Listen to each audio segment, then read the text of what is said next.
Good afternoon, everybody. This is Wally Burbage with Allstate. We also have Terry Murphy with Alliance Insurance Services and Alex Callan with Allstate here in Mount Pleasant. I'm going to talk to you today about some of the changes with the National Flood Insurance Program through FEMA.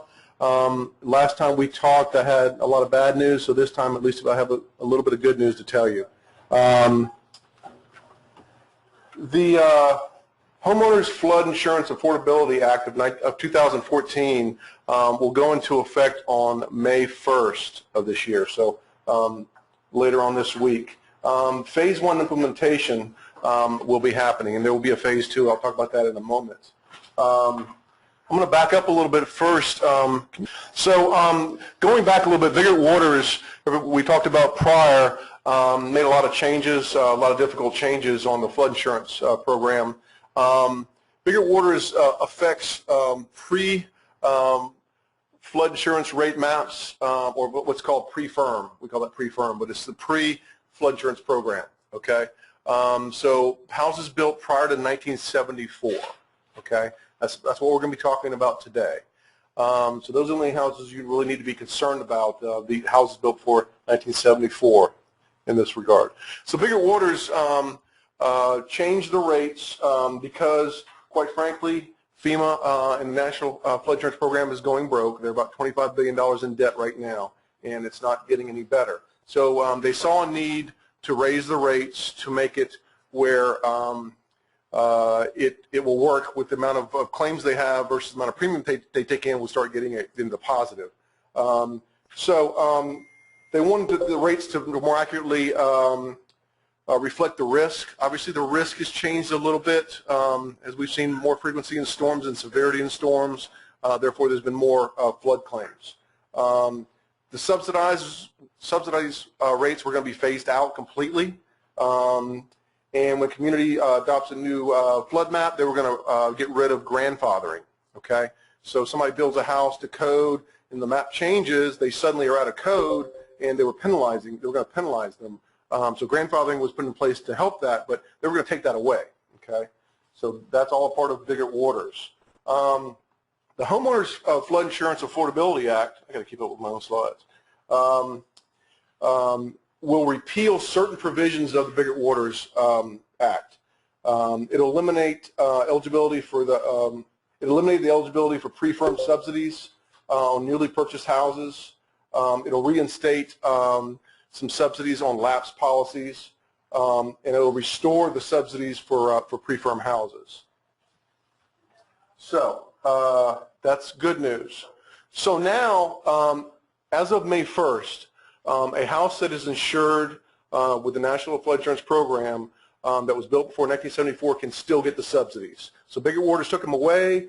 The Homeowners Affordability Act is actually bringing it back. So now we can go back to the rates that we had before. Okay, that's the good news. So houses that were even not insured before Vigorous Waters will be able to get the pre-firm rates, which is good. Houses that were sold after Vigorous Waters was enacted, we can get the pre-firm rates. And properties that were actually rated full risk, so they bought a full risk policy, are going to now at renewal go to the pre-firm rate, which is better, and they will be receiving a refund at some point in time. More to follow on that.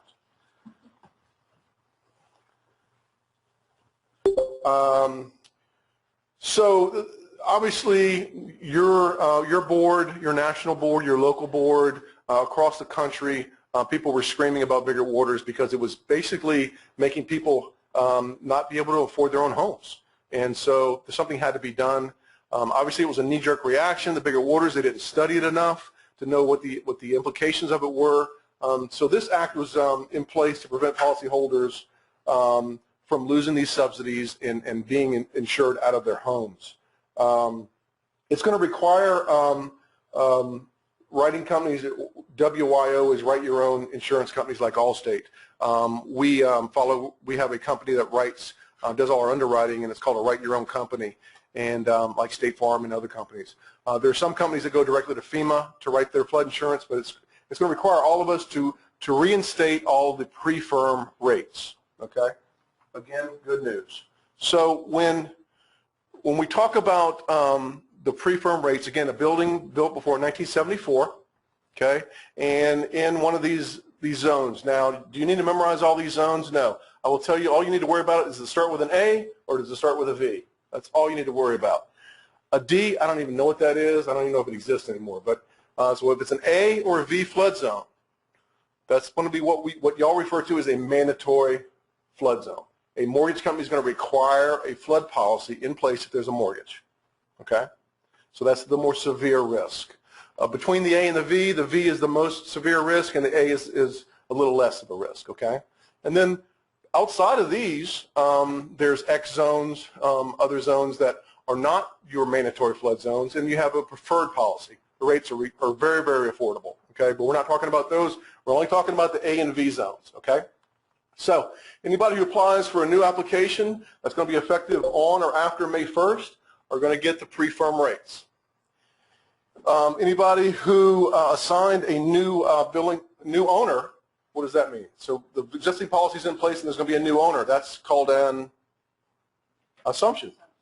Remember that word assumption we used to use for flood policies? That's a good thing again. It used to be a bad thing. We weren't allowing us to do assumptions because all it would do is the rate would go to the Bigger Orders Act rate at closing. Okay? So now you can do assumptions again. Okay? As of May 1st. Any policies that lapsed, we were able to go back and write them as a pre-firm rate. Yeah. Now, kind of the bad news. While we're able to get the pre-firm rates, there's still going to be rate increases involved. So there's no free lunch, as my dad always used to say. So they're still losing money. They got to recover the losses. They got to get the premium back to where it needs to be able to pay for the losses. So on the pre-firm rates on the primary residences, so primary residences, they're going to live in it. Definition is 51 or?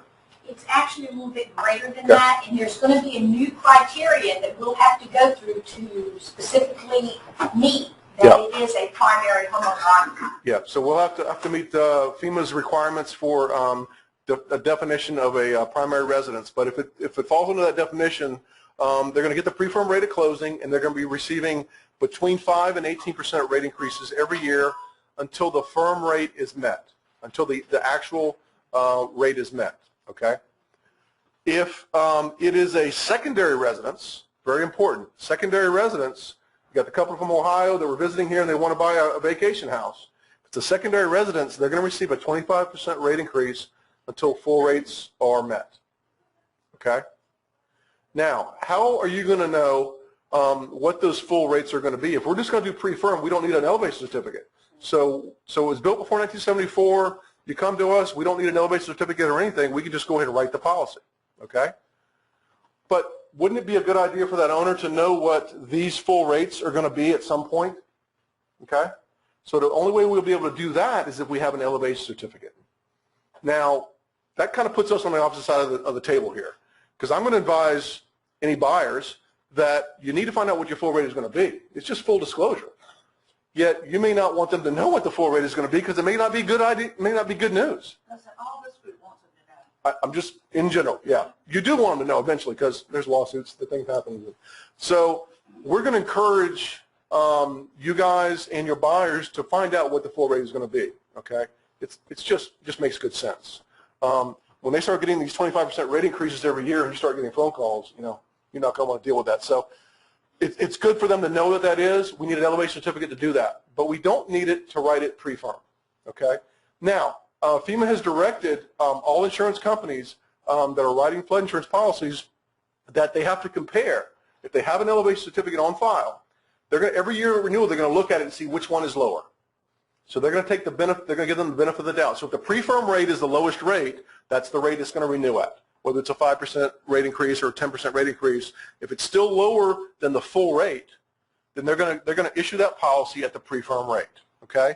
If the elevation certificate rate or the full rate is cheaper than the pre-firm rate, and after a while it probably will be if it keeps going 18% every year, then they're going to give them the full rate, and that's what they'll renew at. So it'll be the cheaper of the two. Is that clear as mud? I know it's a lot, but I think it's a benefit for everybody to know that it's a good idea, I think, for them to get an elevation certificate. on file, so that comparison can be done every year. Yes? Would you explain again how you can figure out whether they're going to get a 5% or an 18%? We don't know that. I didn't say that because we don't know that. The question is, how do we know whether it's going to be a 5% rate increase or an 18% rate increase? I talked to one of the head guys at FEMA this morning, Terry did too, independently, which is interesting, and they don't know. The answer is they just don't know yet. May 1st we'll know more as to who's going to get what rate increases, but we don't know at this time. Okay? They said that the average is probably going to be 15%. So assume a 15% rate increase for now. But I have to charge a minimum of the 5, and 5 is a minimum. More than the 18. That's his exact words. Yeah. So 5% minimum, no more than 18%. The businesses and secondary residences will receive a 25% rate increase. There is no doubt about that. Okay. Say it again. Yeah, like you just said, the residents. So the primary residences will receive a 5 to 18%. A secondary residence and businesses will receive a 25% rate increase every year until full rates are met.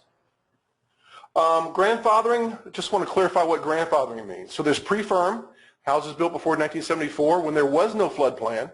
People didn't know how to build a house based on the flood, right? So why were they penalize them?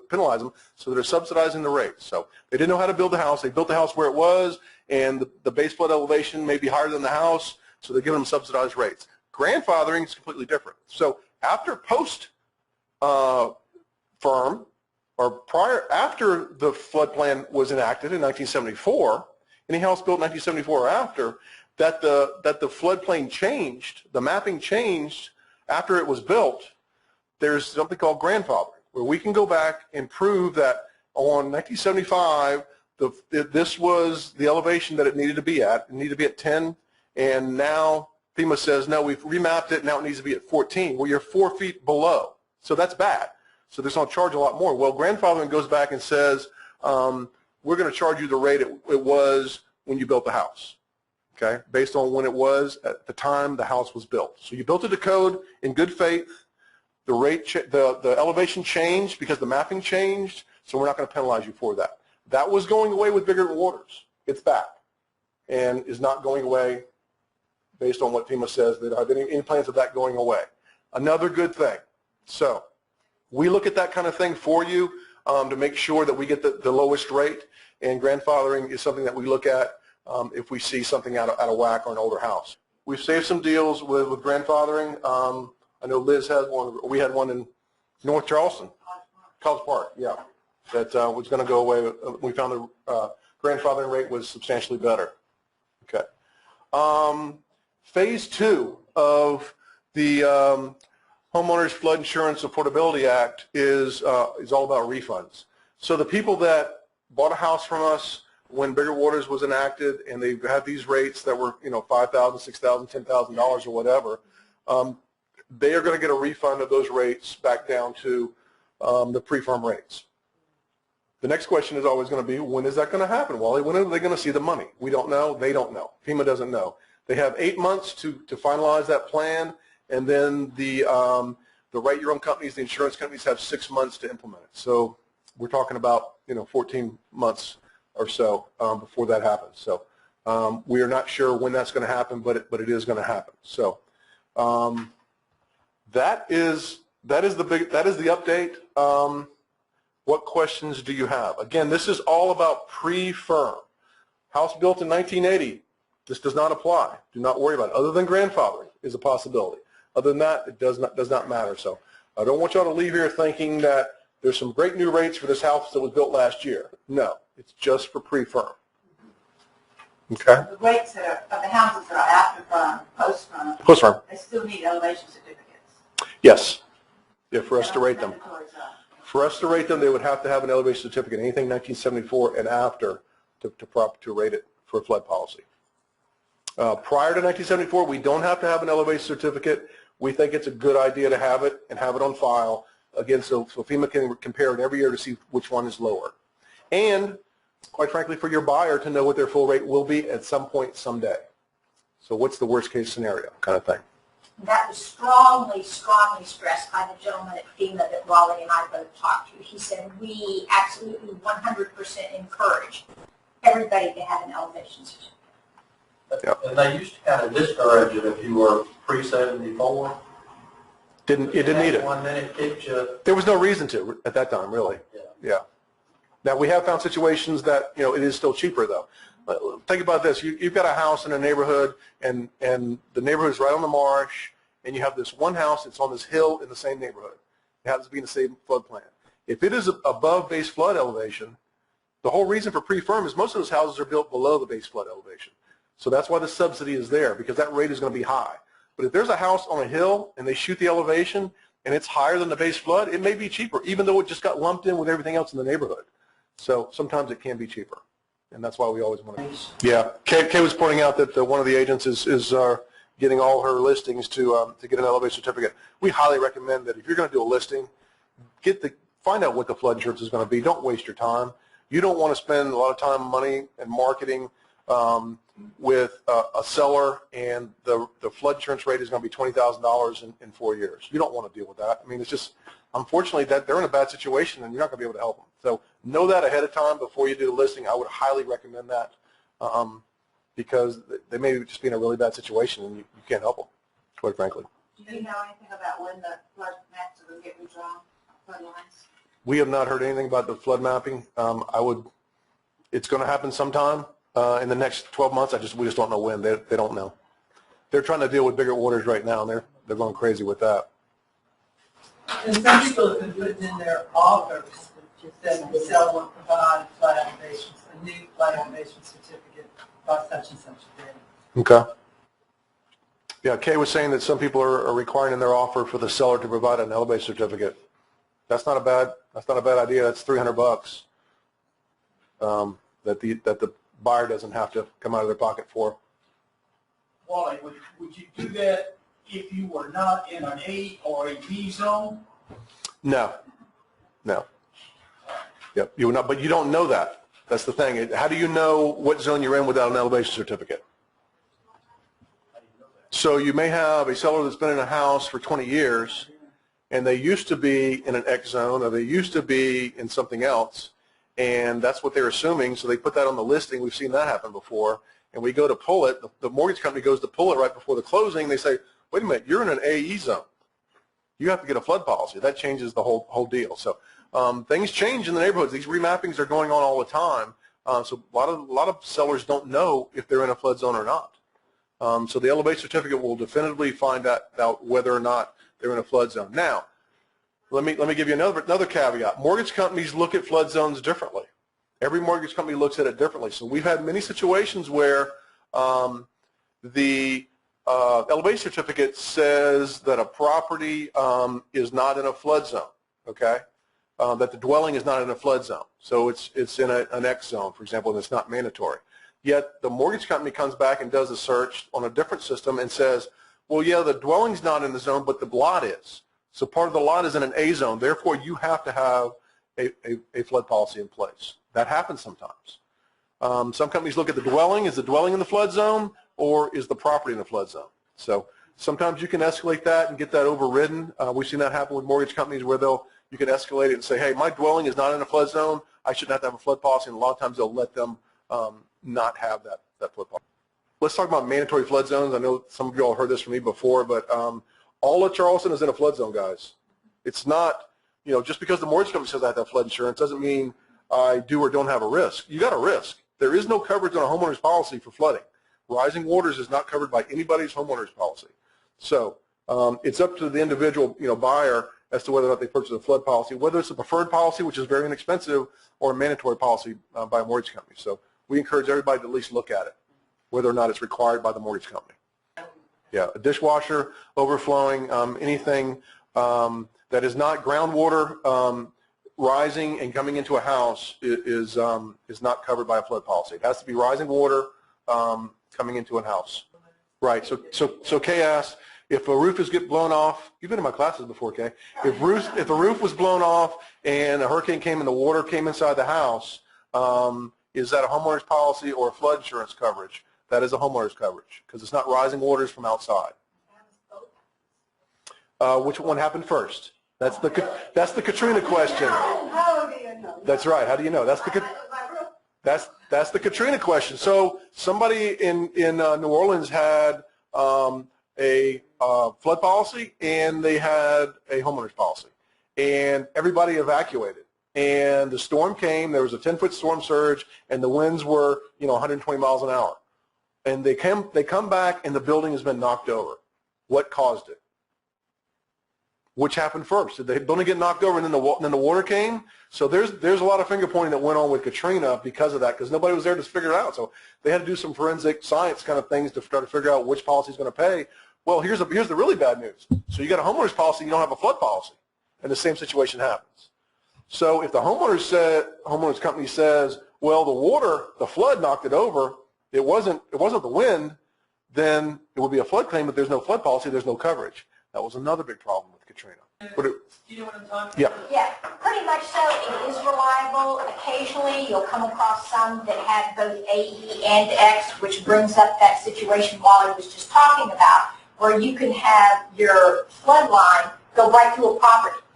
So we may have to get a little bit more detailed with some of those, but I have found them to be fairly accurate. Yeah, so Kay was asking, for those of you on the web that the MLS listing has a section for flood, and is that reliable? We found it to be mainly reliable. But again, nothing is better than an elevation certificate. So, yes. Wally, with our renters, are you suggesting then that we should have our renters look into getting flood insurance on top of that? I do know people that lost everything in their apartments because of a flood, and they had no coverage, so yes. It's not expensive. Yeah, for renters, think about renters, we're only covering the contents. We're not covering the dwelling. So the contents is the real, big dollars. The dwelling is the real big dollars. The contents is not that much, small percentage. So yeah, we would suggest renters to get flood insurance policies. All right. I think I heard that the grandfathering on pre-firm houses applies to the elevation in effect at the time house was in 74 or something like that. Right. Well, you kind of said it both ways. So it's not pre-firm and grandfathering. It's one or the other. So it's pre-firm. They get the subsidized rates before 1974. Yeah. Then after 1974, if they have a dwelling that the flood mapping has changed, they built it to code at the time. Flood mapping change is no longer within code. Grandfathering gives them the rate that they were when they built the house. Okay, and that's going to be a permanent kind of thing? Yes, sir. The law changes? Or? The bigger waters took it away, but this act is brought it back in. They were actually going to be phasing it out. It was still in effect when bigger waters came. They said they were going to phase it out sometime this year, but the Homeowners Act has said, no, we're not going to phase that out. We're going to continue with grandfathering. Yep. All right. Any other questions? Thanks, everybody.